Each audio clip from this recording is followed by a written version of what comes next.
We were barely past saying I do when my sister-in-law, Gina, decided to drop a bomb right in front of us, exclaiming, "I'm pregnant with your husband's child." Talk about a cheap soap opera twist. She really went there. But if she thinks she can corner us, she's got another thing coming. Time to show the strength of our marital bond. Here goes our counterstrike. My name is Tina. Every spring, I find myself chuckling over that incident from over 2 decades ago. Back then, I was busy planning my wedding to Benedict, a guy I'd been dating since our middle school days. We parted ways for college, but a high school reunion brought us back together and rekindled our romance. Sounds like a cliche. Well, it was just one of those bonds that wasn't easy to break, that's all. But as we prepared to tie the knot, there was a problem we couldn't ignore. Gina. My husband's family tree is a bit complex. First off, my husband and his sister aren't blood related.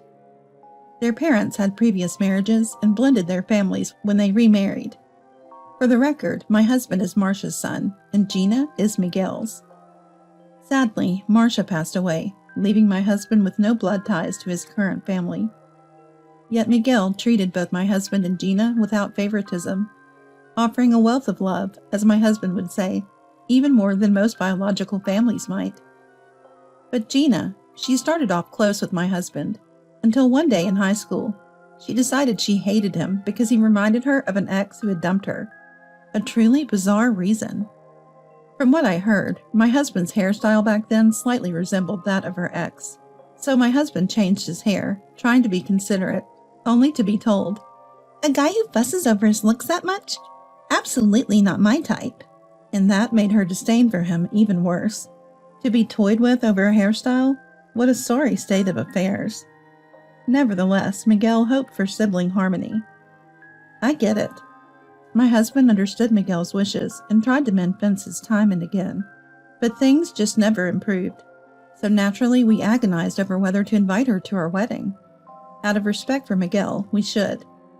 My husband also longed for a complete family gathering. But was it even possible to include her without a hitch? Would her attendance lead to trouble? The concerns were undeniable. Not sending a wedding invitation could be too blunt, potentially digging an even deeper rift. We should at least try to be open-hearted in our approach. We weren't at odds with her or anything. We didn't need to be best friends, but we hoped for a decent relationship. After many discussions with my husband, I decided to invite her, ready for any outcome. And then, to our surprise, we thought she would decline, but she promptly replied with an "I will attend." The thought of a fresh start with her at our wedding was, needless to say, something we looked forward to. But in the few months after receiving her RSVP, various problems erupted. Back then, I was trying my best to get closer to Miguel. I'd drop by my in-laws with a little gift or a side dish for dinner. I was more involved with my husband's family than he was, who rarely went back home. In hindsight, I might have not needed to try so hard, but this was all new to me. It was my first marriage, and there was no blood connection between Miguel and my husband. To top it off, my husband and his sister were at odds. And Gina, as a woman, I thought that by blending into the family, maybe, just maybe, I could change the dynamics of the entire household. In my own way, I was overly eager. Whether Miguel knew of my inner turmoil or not, he always welcomed me warmly. He was truly kind. But the problem was, still Gina. At that time, she had caused some trouble at work, got fired, and had become a pro at letting her parents take care of her. In other words, unemployment. And she showed no signs of job hunting. It was even dubious whether she had properly handled her post-employment affairs. After a while, she started greeting me. Considering she used to ignore me, this was progress, right? But things weren't that simple. "Tina, you're here again. Must be tough trying to win over the in-laws. You're not after Dad instead of my brother, are you?" It might have been her idea of a joke, but there was always an unnecessary comment. However, she would say nice things too, like, "That salad you made the other day was delicious. Teach me how to make it." So there were aspects of her I couldn't hate. Maybe she didn't understand the implications of her banter and meant no harm. That's how I started to see her in a better light. But as the wedding approached, her true colors began to show. One day, as usual, I visited my in-laws' home and was chatting with Miguel when his daughter came downstairs and suddenly started rummaging through my bag. "Hey, what are you doing?" "Chill out. I'm heading out, and can I borrow some makeup? I've run out of mine." "What? No, that's not okay." Of all things, she was after my lipstick. I couldn't possibly lend it to her. Even if she didn't mind, it was completely out of the question for me. "Stingy, huh? Then give it to me." "No way, that's impossible." Before I could finish, Miguel scolded her. "Don't go through other people's stuff without asking." She seemed to give up reluctantly under her father's reprimand, but muttered under her breath, barely audible, "Ah, annoying," and left. Miguel apologized for his daughter's rudeness, but she showed no sign of remorse. But that's not the point. She's always been a bit out there. But was she always the type to snoop through others' belongings? I was stewing over her behavior when the reason behind it became clear. It was 1 week before the wedding. Out of the blue, she called. "Hey, can you let me off with a wedding gift around $50? "What?" I was dumbfounded when she said she found something nice at a flea market and was trying to haggle with the seller. "I mean, I'm a bit short on cash. I admit, it's my fault for only using expensive makeup." Well, she's been unemployed for about 3 months, so running out of money makes sense, right? But then there should be unemployment benefits coming in at some point. I can't believe she's in such dire straits. Unlike my contemplative stance, she was lighthearted. "Oh, don't tell Dad about this." A wedding gift is about the thought, after all. "Exactly. So $50 is okay, right?" "Wait, what?" Gifts are about the thought, but there is a customary amount. Weddings cost money, and I wish she'd respect the usual rate. Trying to convey my feelings as tactfully as possible, she took it as, "Lucky me, $50 is okay." Oh no, this is going to be hard to correct without making it awkward. Money is such a delicate topic, even among close family. But $50 is really too little.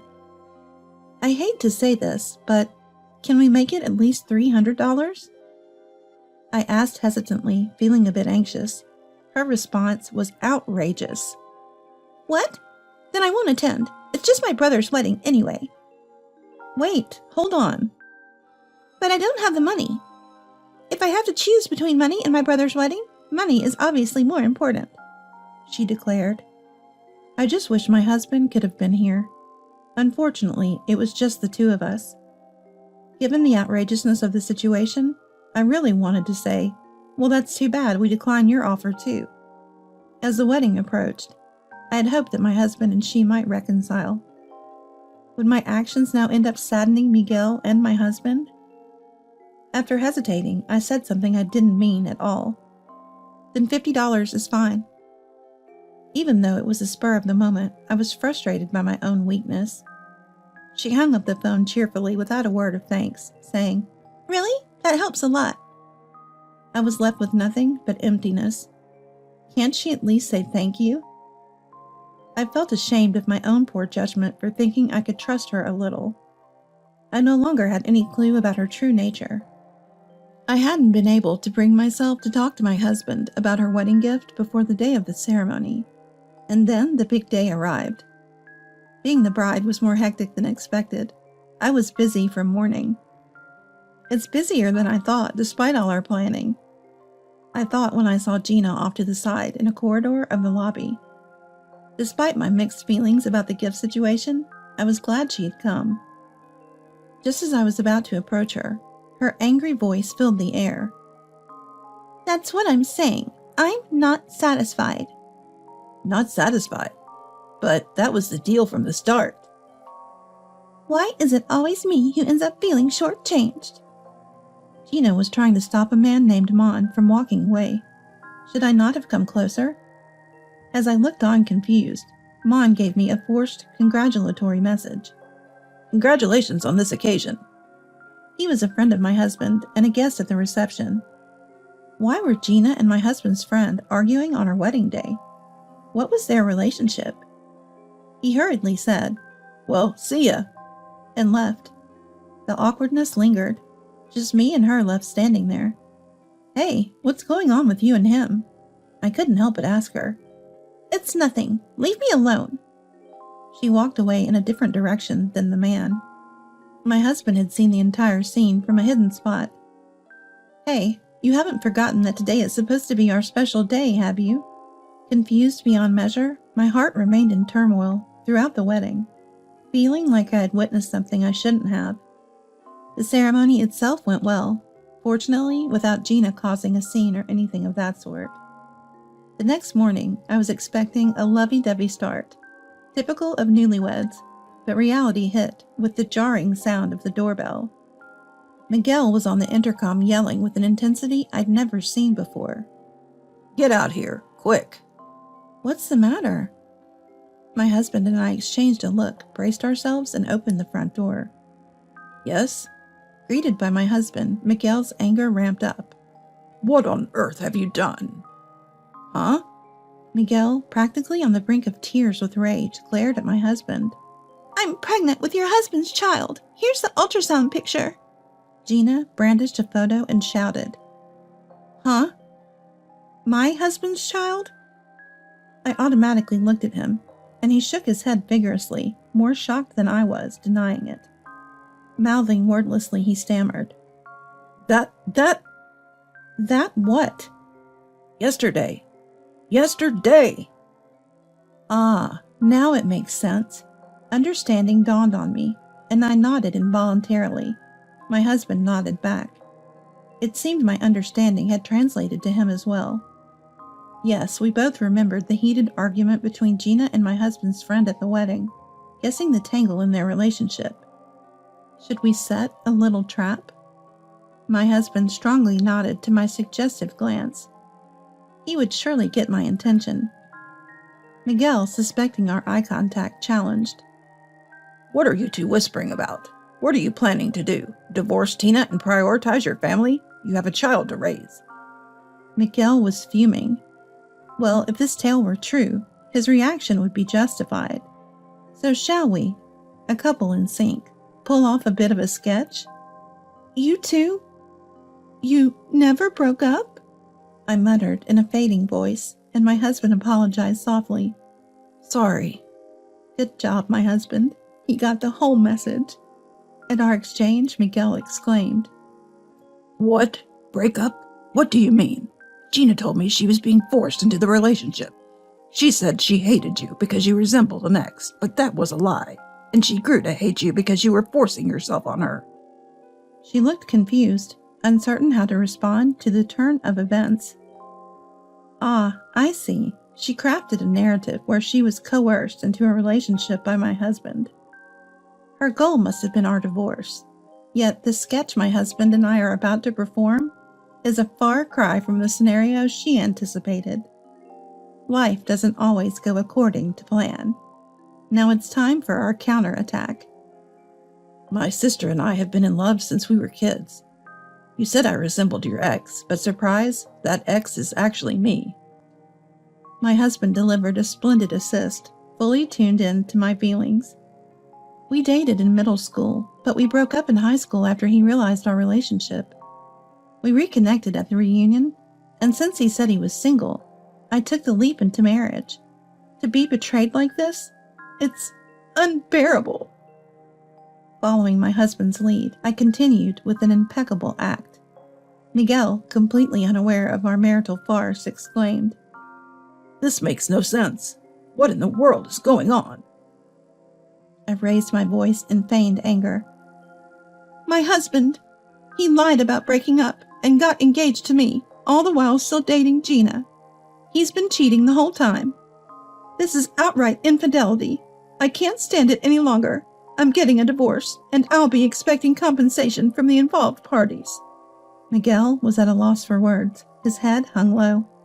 My husband kept up his act. "I'm truly sorry for deceiving you for so long. My sister and I will make sure to pay the compensation." Upon my husband's resigned statement, she leaned forward and shouted, "That's impossible. There's no way you can take compensation." "Why not? How can you say I don't deserve compensation after what I've been through? I countered. My husband chimed in. That's right. Our affair is definitely infidelity. Accept it, pay up the compensation, and let's move on to a happy life with the kids. Miguel was already accepting our claims. Hey, you better come to terms with it too. Unless, of course, you have something different to say. Her complexion turned a sudden shade of pale. Ah, fine. The child, it's all a lie. We knew that all along. My husband spends most of his time working and dedicating himself to me, a serious man who got promoted after a few years of dating. He's not the despicable type to cheat with 2 women. Why would you tell such a lie? Then the child? Whose sonogram is that? Miguel shook her, his irritation clear. Still, she remained silent. It's my friend's kid, right? What? How did you? Her eyes bulged in shock at my husband's words. It seems we guessed right. I heard the rumors from our classmates. You and he were dating. I've heard quite a bit. I even know about the argument you 2 had yesterday. What do you mean? Miguel pressed her for answers. Shaken by Miguel's uncharacteristic sternness, she began to stutter out the whole story. About 1.5 years ago, she had casually met him at a bar and they hit it off, which led to an intimate relationship. He had a family and children. Knowing all this, she continued the affair. Unable to let go of the thrill of infidelity, she became incapable of stopping. Eventually, she got pregnant and tried to get him to take responsibility, but he wouldn't hear of it since the affair was consensual from the start. She hadn't been able to contact him afterward, but they happened to run into each other at our wedding, which apparently led to a fierce argument. I was just so mad after getting dumped so harshly. Then Dad found the ultrasound picture. How could I say the guy was married? I was scrambling for excuses. It felt like I was the only one cursed with bad luck. So bitter. I figured if I'm going down, might as well drag everyone with me. So I blurted out the baby was my brother's, thinking serve you right if my brother and his wife had a huge fight and divorced right after the wedding. Maybe that would give me some relief. As she spoke with an almost don't you feel sorry for me fervor, it was clear it was just a parade of selfish excuses. On the wedding day, after hearing rumors about Gina from classmates, my husband had 2 guesses. One was if the rumor was true, then possibly Gina, sister-in-law, might be carrying a friend's child. Gina showed no signs of being on unemployment benefits. My husband speculated. Maybe she's not receiving benefits because she quit her job due to pregnancy. The reason she left her last job was only ever described as trouble, which she never elaborated on, deepening the suspicion. With a workplace dominated by men and old-fashioned male chauvinistic attitudes, he figured maybe announcing her pregnancy there caused friction and resulted in the said trouble. The other worry was that she might be jealous of me. Her frequent shifts in attitude towards me, once affectionate, could well stem from envy over my seemingly happy life with him. And with her impulsive nature, my husband feared she might do something rash to us as a couple, and this pregnancy fiasco was the result. Well, thanks to hashing out this topic endlessly last night, we managed to handle it on the fly. A misstep could have easily led to mutual distrust, maybe even divorce. I couldn't help but respect my husband for nailing the situation with almost perfection. Because of him, our relationship was saved. Though whatever she said, I never would have doubted my husband. Don't be ridiculous. It's too shallow. It's your fault for being involved with a married man in the first place. There's no excusing you. But it couldn't be helped. I'm a woman, too. There are times when such things are fun.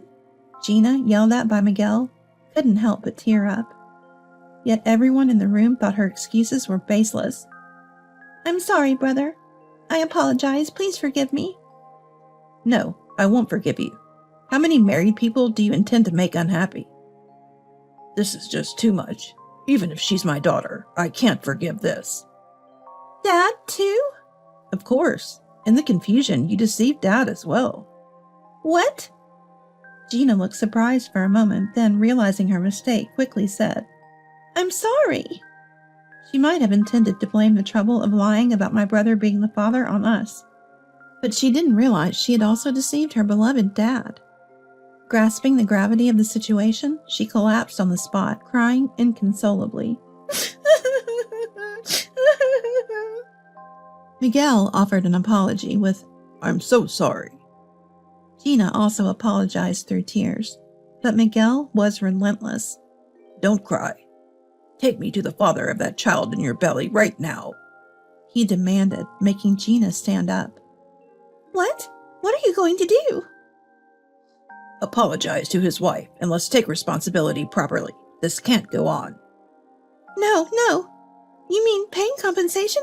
I don't have that kind of money. "Of course, it's about the child. It would be pitiful to let them be affected by your recklessness." Gina was at a loss for words against Miguel's irrefutable logic. After Miguel and Gina left, my husband said with a sigh, "Man, sorry about all that."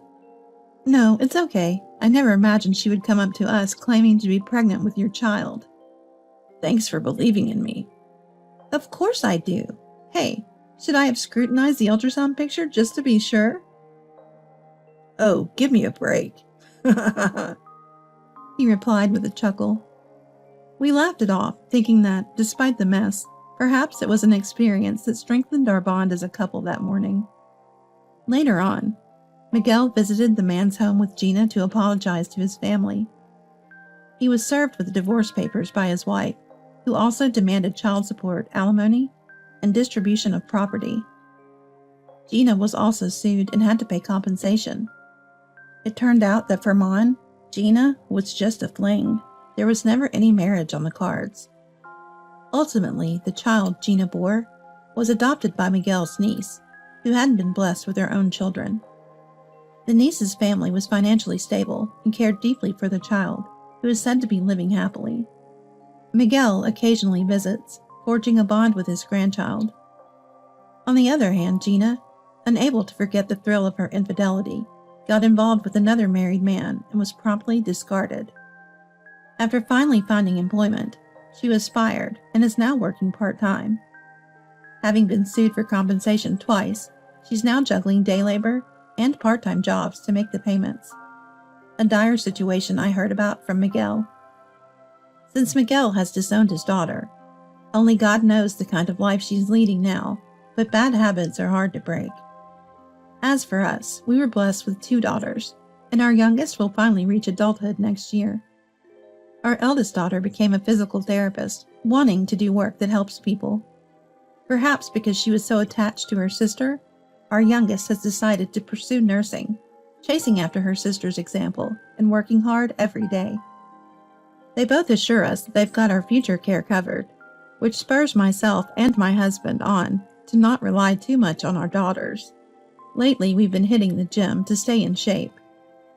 When we celebrate losing a little weight, our kids tempt us with, "Let's go eat steak and put it back on." It's a constant struggle against our desires. To savor this happiness for a long time, we need to stay healthy. We're determined to enjoy life to the fullest, aiming to see our grandchildren, no, our great-grandchildren. We're gonna give it our all.